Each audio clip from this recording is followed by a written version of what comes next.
for a possible contested convention. He's hired Paul Manafort as convention manager. Now, Manafort, well known in Washington, he worked on the presidential campaigns of Gerald Ford, Ronald Reagan, Bob Dole, and both George H.W. Bush and George W. Bush. These changes come as both Ted Cruz and John Kasich go on the offensive as this battle for New York is heating up.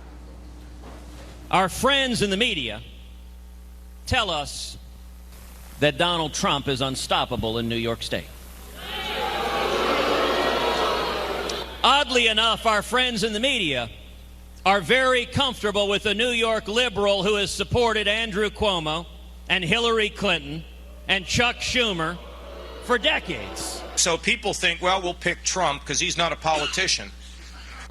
He'll have to, well, or whatever, okay? But he'll have to spend the first 100 days trying to figure out where the bathrooms are, okay?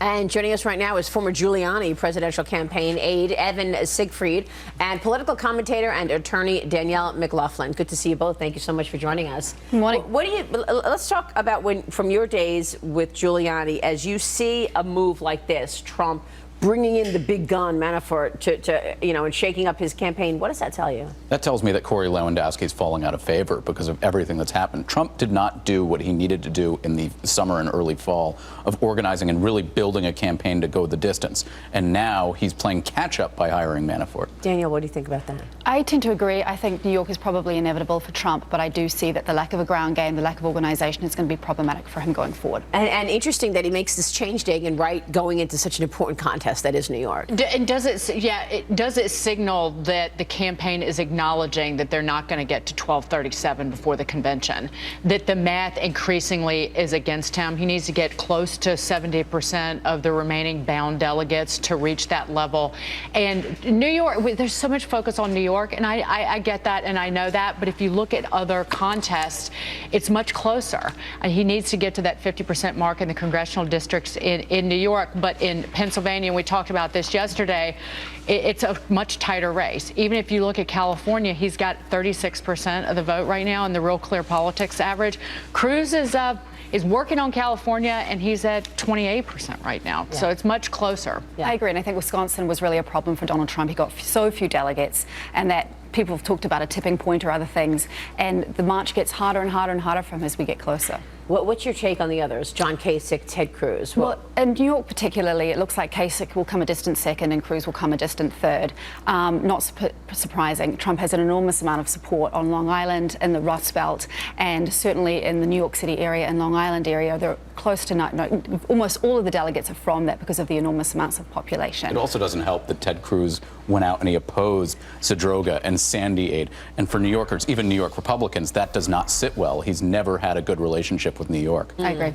Well, and I think the campaign is still not addressing one of the biggest challenges, which is his problem with women voters. I mean, I said, someone on Fox asked me a few days ago what he could do for women. And I said, I think he should have some women at the top of the campaign, some strategists, something. I mean, Ivanka's great. She goes on television. She's fabulous. I think he's a secret weapon. She's great, but I think he's going to need a bit more than that because his numbers with women are right. horrific. If you look at his statement Tuesday night after Wisconsin, he basically said, he accused Ted Cruz of being a Trojan horse and coordinating an illegal campaign activity. He had the perfect opportunity to show that he can be presidential as he claims he can be. He could have come out and given a nice concession speech and everybody would have said, whoa, wait a second. This is a new side of Donald Trump. Instead, it showed this unhinged side that does not bring in swing voters and last-minute deciding voters either. There was a poll yesterday that found that 7 out of 10 Americans don't like him. That he has an unfavorable 7 out of 10. 69%, and it's gotten worse. It was 58% in mid-February, now 69%. Now, Ted Cruz and Hillary Clinton, people aren't actually falling all over themselves and, rosy-cheeked in love with them either, but it's 59% unfavorable for Cruz and 55% unfavorable for Hillary. Wow, there are a lot of high negatives there. And to your point, people have talked about a ceiling for Donald Trump for a really long time. I've always considered it to be unfavorability. This idea that there are people who are really, really for him, and then there are people who are really, really against him. Certainly Hillary Clinton has her own issues with favorable, unfavorable numbers, but these numbers we've not seen in a leading presidential candidate, I'm not sure ever. Yeah, you're right. It's pretty extraordinary. What about Bill Clinton? I mean, we got to get into this heated exchange that he had with Black Lives Matter protesters in Philadelphia yesterday. I'm going to get your reaction. He said they are defending murderers and drug dealers. Watch. I don't know how you would characterize the gang leaders who got 13-year-old kids hopped up on crack and sent them out onto the street to murder other African-American children. Maybe you thought they were good citizens. She didn't. She didn't. You are defending the people who kill the lives you say matter. Tell the truth. Wow, this is interesting, Danielle. This is obviously a group that the Clinton campaign has had trouble with, but also Bill Clinton was so popular with the African-American community. It's strange in a way because, as you say, both he and Hillary have really strong support in the African-American community. There are all of these vestiges from Clinton's presidency with the crime bill and other things, and certainly within that period where we saw very different sentences for different kinds of drugs that disparately impacted African-American community. So it's interesting to me that there is this sort of a love-hate relationship with that community between the Clintons. I'm not sure that this gets resolved anytime soon, but they're aware of it, no question. And Hillary continues to poll well in that. It's not that she's just doing well with African Americans. They've saved her in this nomination process. I mean, African Americans, especially the older generation, are voting for her in some of the primaries at like 70%. So if she did not have the African American support, this primary would be much more aggressively with Bernie Sanders than it is with her. They've totally saved her. The couple of the Black Lives Matter protesters disrupted a private fundraiser that she was doing down in South Carolina some time ago.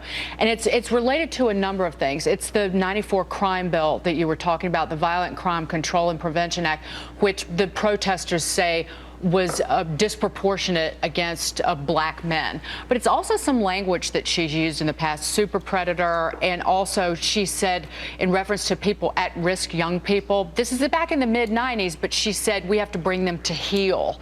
So it's interesting that they're going back deep into the 90s and using that against them and repeatedly on this campaign Why trail. would they be doing that, Dagan? I think it gets them attention. And again, it's easy. It gets them more attention, I think, that if you go after Hillary and Bill Clinton than if you go after a Donald Trump, because a Donald Trump throws it off. And it was interesting to see Bill, the president, get so upset. It's also a contrast with Bernie Sanders. Bernie Sanders himself has been a proponent of fixing the sentencing, or he's been a proponent of sentencing reform, because you've got African Americans being disproportionately sentenced to longer prison terms for crack cocaine versus powdered cocaine. And it's almost racist and classist in the way it is done. There are Republicans who agree with Bernie Sanders on that. I'm one of them. I didn't have a problem with Bill Clinton defending her, though. I kind of thought, I don't know, as a woman, I thought I was happy to see him aggressively defending his wife. It's just interesting that it's this group because they've been so supportive of Bill Clinton over the years. Now, your former boss, Rudy Giuliani, let's talk about this for a second, because he says he will vote for Donald Trump, but a spokesperson later clarified that this is not an endorsement, but he will vote for Donald Trump. What does that mean, do you think? That means that the mayor believes that Donald Trump in New York is the best positioned. I personally disagree with him, but that's my personal view. I'm going to be voting for John Kasich, most likely, but Ted Cruz still has a way to go to show me that he can overcome what happened with Zadroga. Why would he not? Why would he be stopping short of an endorsement? It's almost like he's not all there. Well, he's there, but not. He wants to see what's going to happen. And there are a lot of New Yorkers who still, it's the high negatives. We want to see Donald Trump be more presidential and show that he can be this uniting figure. And he is a uniting figure, but he's uniting everyone against him. But isn't he meeting with Ted Cruz, Giuliani? As I understood it, this unendorsed, or this weird quasi. Well, we should point out that Giuliani is actually a delegate. Yes. Right, and he's been advising Donald Trump behind the scenes for a long period of time, and has sort of brought, I think, his experience with 9/11 to the table and his anti-terrorism experience. But I thought it was a clanging non-endorsement. I thought that was really significant that he said, "I'll be voting in New York." It was very, very cabined in. I think Giuliani isn't convinced that Donald Trump can go all the way. What does it mean, though, that he's just not going to campaign for him? That I guess that's what it is. If you said I'm going to endorse, he'd make campaign appearances for him in New York, when he's.